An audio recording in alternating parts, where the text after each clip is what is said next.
গ্যাসের দাম বেড়ে যাওয়ায় মাত্র ৩,০০০ টাকায় পোড়া মোবিল চালিত চুলা বানিয়ে তাক লাগিয়ে দিয়েছেন ঝিনাইদহর নাসির উদ্দিন। এই চুলাটি চালাতে মাসে বিদ্যুৎ খরচ হবে মাত্র ৩০ টাকা।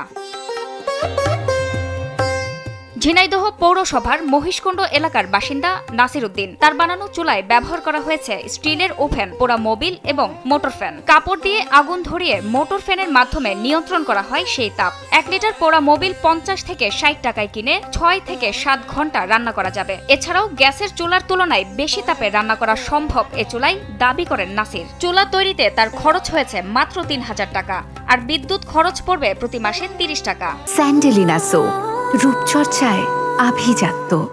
আমি যে চুলোটা আবিষ্কার করেছি, এই আবিষ্কারটা যারা নিতান্ত গরিব তাদের উদ্দেশ্য করে কিন্তু আমি এটা আবিষ্কার করেছি। কারণ এই যে ১ লিটার পুড়া মোবিল, এটা কিন্তু পুড়া মোবিলই চলবে। আর এই পুড়া মোবিলটা কিন্তু ফেলে দেওয়া যাবে, সবখানেই পাওয়া যায়। যাদের মোটরসাইকেল আছে, পাওয়ার টিলার আছে, গাড়ি আছে, তারা তো এমনি ব্যবহার করতে পারবেন। অথবা এটা যদি কোনো দোকান থেকে কিনতে যান, মানে মোটরসাইকেলের গ্যারেজে, হয়তো ৫০ থেকে ৬০ টাকা নেবে। এই ১ লিটারে আপনি কমসে কম আমার এই চুলাটা ৬ থেকে ৭ ঘন্টা চালাতে পারবেন। মানে বিশেষ করে আমি প্রাধান্য দিয়েছি যারা নিম্ন আয়ের যারা আছে, তাদেরকে প্রাধান্য করে আমি চুলাটা বানাই। নাসিরের বানানো অভিনব আকর্ষণীয় এই চুলা দেখতে ভিড় করছে স্থানীয়রা। কম খরচে রান্না করা যাবে বলে আগ্রহ প্রকাশ করেছে সবাই।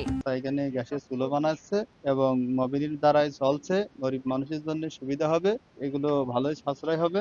এই যে অল্প খরচে অনেক আয় ব্যয়ের দিকটা খুব ভালো। পোড়া মোবিল দিয়ে যে এত বড় একটা অনুষ্ঠান সে করেছে, দেখাইলো, আমরা দেখলাম, প্র্যাকটিক্যালি চা খালাম, আবার রান্না বাড়ার যে অবস্থা খুবই সৌন্দর্য। নাসিরের এই চুলাটি প্রতি ইউনিট বিক্রি হচ্ছে মাত্র ৩,৫০০ টাকায়। অনেকেই তার বাড়িতে আসছেন চুলাটির রান্না পদ্ধতি দেখতে। প্রাথমিক খরচ নিচ্ছি ৩৫০০ টাকা, কারণ এটার এই যে মোটরটা দেওয়া আছে, এই মোটরটা আমার ঢাকা থেকে আনতে আসছে ১৫৫০ টাকা। বাকি টাকাটা আপনার এই গ্যাসের চুলোটা আমি নতুন দিয়ে দিচ্ছি, মানে পুরাতন না, নতুন। আর মাল মেটেরিয়ালস মিলায়ে মোট ধার্য করেছি ৩৫০০ টাকা। এটা প্রাথমিক অবস্থা, পরবর্তী হিসাব পরবর্তী। গ্যাসের সংকটের কারণে কিন্তু এই জিনিসটা আমার মাথায় এসে গেছে, না সংকটটা আমি কিভাবে কাটায় উঠতে পারি, সেই থেকে আমি এই চুলো বানানোর প্রক্রিয়া আমার রয়েছে। কয়েকবার ধাপে ধাপে, এটা একবারে হয়নি, কয়েকবার ধাপে ধাপে লাস্টে ফাইনালে রূপ দিই। সরকারিভাবে সহযোগিতা পেলে বাণিজ্যিকভাবে এ চুলার উৎপাদন সম্ভব বলে জানান নাসির উদ্দিন। এতে কম খরচে রান্নার সুবিধা আরও বেশি মানুষের কাছে পৌঁছানো যাবে দাবি তার।